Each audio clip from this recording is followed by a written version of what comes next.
Hello students, आज हम लोग कक्षा 10वीं का व्याकरण का वर्ण विचार का मोस्ट इंपोर्टेंट ऑब्जेक्टिव क्वेश्चन करने वाले हैं। सभी क्वेश्चन अति महत्वपूर्ण होगा, इसलिए आप सभी क्वेश्चन को रट्टा मार लेंगे और ये पढ़ लिया तो समझो सब पढ़ लिया और इससे बाहर कोई भी क्वेश्चन नहीं रहने वाला। और आप भी अगर 2025 में एग्जाम देने वाले तो इस क्लास को अंत तक जरूर देख लेंगे। तो चलिए स्टार्ट करते हैं पहला क्वेश्चन से। वर्ण या ध्वनि से महत्वपूर्ण ऑब्जेक्टिव क्वेश्चन एग्जाम में रहता ही रहता है। देखिए 2024 में सब क्वेश्चन पूछा हुआ है। जैसे पहला क्वेश्चन है, उच्चारण में वायु प्रक्षेप की दृष्टि से व्यंजन के कितने भेद है। व्यंजन की बात करें तो व्यंजन का जो भेद होता है, कितना भेद होता है बाबू? ऑप्शन नंबर डी होगा, दो भेद होते हैं। कितने भेद? दो भेद होते हैं व्यंजन का। ठीक है ना, आप लोग सभी क्वेश्चन को अच्छे ढंग से याद कर लेंगे। दूसरा प्रश्न, निम्नलिखित चिन्हों में प्रश्नवाचक चिन्ह क्या है? मतलब क्वेश्चन मार्क का चिन्ह आपको कौन सा नजर आ रहा है? यह देखिए ऑप्शन नंबर ए जो है, इस प्रकार का क्वेश्चन जो रहता है, मतलब इस प्रकार के चिन्ह को कहते हैं क्वेश्चन मार्क का चिन्ह। ठीक है ना, ऑप्शन नंबर ए हो गया इसका राइट आंसर। तीसरा प्रश्न है, हिंदी में अनुनासिक वर्णों की संख्या कितने होते हैं? हिंदी में अनुनासिक वर्णों की संख्या कितनी होती है? तो 3 नंबर क्वेश्चन का जो जवाब होगा 5 होते हैं। अनुनासिक वर्णों की संख्या कितने होते हैं? 5 होते हैं। ऑप्शन नंबर सी होगा इस प्रश्न का राइट आंसर। अगला प्रश्न की ओर चलते हैं, प्रश्न संख्या 4, जौ का उच्चारण स्थान। देखिए आपके एग्जाम में एक जो है ना क्वेश्चन, एक या दो क्वेश्चन उच्चारण स्थान से रहता है। जैसे कि जो होता है चौ छौ में आता है, पहले को खो होता है कंठ और चौ छो होता है तालु। तो यहाँ पे चौ छो में आता है जो, तो तालु हो जाएगा इसका राइट आंसर। जौ का उच्चारण स्थान कहां पे होगा? तालु। ऑप्शन नंबर बी हो गया इस क्वेश्चन का राइट आंसर। अगला प्रश्न है, निम्नलिखित में कौन महाप्राण व्यंजन है? अगर बात करें महाप्राण का, तो यहाँ पे जो महाप्राण होगा ठो। ठो एक महाप्राण व्यंजन है। क्या है? ठो एक महाप्राण व्यंजन है। ऑप्शन नंबर ए होगा राइट आंसर। निम्न में कौन अघोष वर्ण है? देखिए एक होता है महाप्राण व्यंजन तो ठो हो गया, लेकिन 6 नंबर क्वेश्चन है अघोष वर्ण है। ये जो छ होता है यह एक अघोष वर्ण है। ये 2024 में क्वेश्चन पूछा हुआ है। हिंदी में उदाहरण चिन्ह कितने रूप है? उदाहरण चिन्ह के कितने रूप है? 7 नंबर प्रश्न है, उदाहरण चिन्ह के कितने रूप है? तो ऑप्शन नंबर ए होगा 2 चिन्ह। ऑप्शन नंबर ए है ना, 2 रूप होते हैं। ऑप्शन नंबर ए होगा राइट आंसर।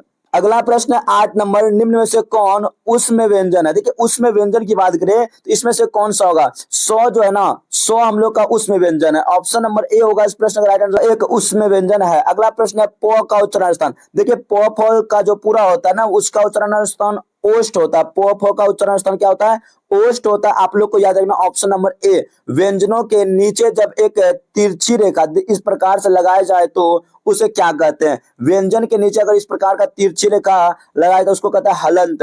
ये क्वेश्चन 2022 के एग्जाम में पूछा, हलंत कहते हैं। तो 10 क्वेश्चन में से आप कितने क्वेश्चन का जवाब अभी दे पाए सही से एक बार जरूर बताएंगे। अगला प्रश्न की ओर चलते हैं, प्रश्न संख्या 11। अगर आप अभी तक लाइक नहीं किया, लाइक करेंगे। चैनल पर पहली बार विजिट किया, चैनल को जरूर सब्सक्राइब कर देंगे। ठीक है ना, अगला प्रश्न की ओर चलते हैं।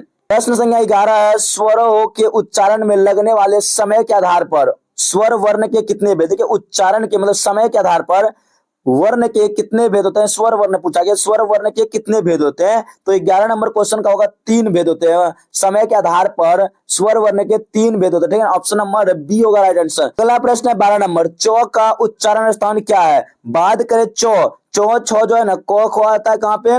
कंठ। और चौ चौ जो है ना, चौ छो वो पूरा होगा तालु से। क खो कंठ और चौ छो पूरा, चौ छो जो झो कुछ भी होगा वो तालु से होगा। और ओष्ठ से होता है पोफो। ये बातें आपको याद रखना है। तो 12 क्वेश्चन होगा कंप्लीट। 13 नंबर प्रश्न, निम्नलिखित में कौन अंतस्थ व्यंजन है? देखिए अंतस्थ व्यंजन आपको याद रखना है कौन होगा। अंतस्थ व्यंजन योर और लव, योर और लव। तो यहाँ पे हम लोग का लो जो होगा अंतस्थ व्यंजन है। देखिए 2-3 बार एग्जाम में पूछा जा चुका है। एक मात्रिक स्वर निम्न में से कौन है? 14 नंबर प्रश्न, एक मात्रिक स्वर है ना, हर्ष स्वर को एक मात्रिक स्वर कहते हैं। ऑप्शन नंबर ए होगा, हर्ष स्वर एक मात्रिक स्वर है। Option number A. अगला प्रश्न है, मुक्ताक्षर। मुक्ताक्षर की अंतिम ध्वनि क्या होती है? 15वां प्रश्न है, मुक्ताक्षर की अंतिम ध्वनि क्या होती है? तो स्वर होता है। मुक्ताक्षर की अंतिम ध्वनि क्या होता है? स्वर होता है। ऑप्शन नंबर बी होगा। निम्नलिखित चिन्हों में एक हरा उदाहरण चिन्ह कौन है? एक हरा उदाहरण चिन्ह कौन है? तो यह जो क्वेश्चन है 16 नंबर, आप लोग को याद रखना, उदाहरा एक हरण चिन्ह यहाँ पे जो होगा ना, ऑप्शन नंबर ए।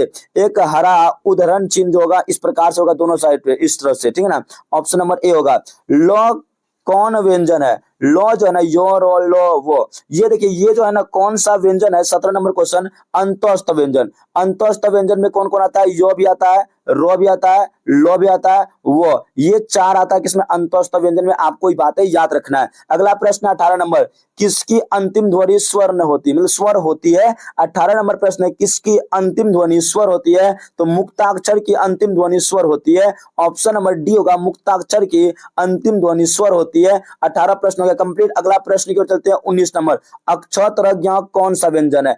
प्रश्न संख्या 19 है, अक्षतरज्ञ यह एक संयुक्त व्यंजन है, और योर और लो वो, यह होगा हम लोग अंतस्थ व्यंजन, तो अक्षतरज्ञ होगा संयुक्त व्यंजन। अगला प्रश्न है, वर्णों के उच्चारण समूह को क्या कहा जाता है, तो 20 नंबर प्रश्न का जवाब आप लोग को ही देना है कमेंट बॉक्स में। वर्णों के उच्चारण समूह को क्या कहा जाता है, तो आपको कमेंट बॉक्स में दे देना है। अगला प्रश्न है, निम्नलिखित विराम चिन्ह में विषम यादि बोधक चिन्ह कौन है, विषम यादि बोधक चिन्ह। याद रखना, विषम यादि बोधक चिन्ह जो है ना, ऑप्शन नंबर ए होगा। इस प्रकार का चिन्ह को हम लोग विषम यादि बोधक चिन्ह कहते हैं, तो ऑप्शन नंबर ए। अगला प्रश्न है 22 नंबर, हिंदी में ह्रस्व वर्ण कितने हैं। ह्रस्व वर्ण की बात करें हिंदी में तो वो 4 है। ह्रस्व वर्ण कितने हैं, 4। ऑप्शन नंबर बी होगा राइट आंसर।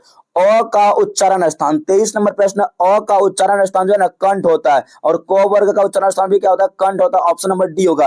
रो और री का उच्चारण स्थान, रो और री जो है ना, ये दोनों एक ही जगह मूर्धास होता है। रो अगर बोलेंगे तो आप लोग मूर्धास से आएगा, रो का उच्चारण स्थान मूर्धास। 25 नंबर क्वेश्चन, निम्नलिखित में से घोष वर्ण कौन है। देखिए 25 नंबर क्वेश्चन, घोष वर्ण इनमें से कौन है, आप इसका जवाब कमेंट बॉक्स में कमेंट करके दे देंगे। तो आज हम लोग क्वेश्चन देखे 25 को, 25 क्वेश्चन से आगे हम लोग कल देखेंगे, ठीक है। नेक्स्ट क्लास में आप लोग जरूर देखेंगे, और लाइक शेयर एंड सब्सक्राइब जरूर कर देंगे क्लास अगर पसंद पड़ा हो तो।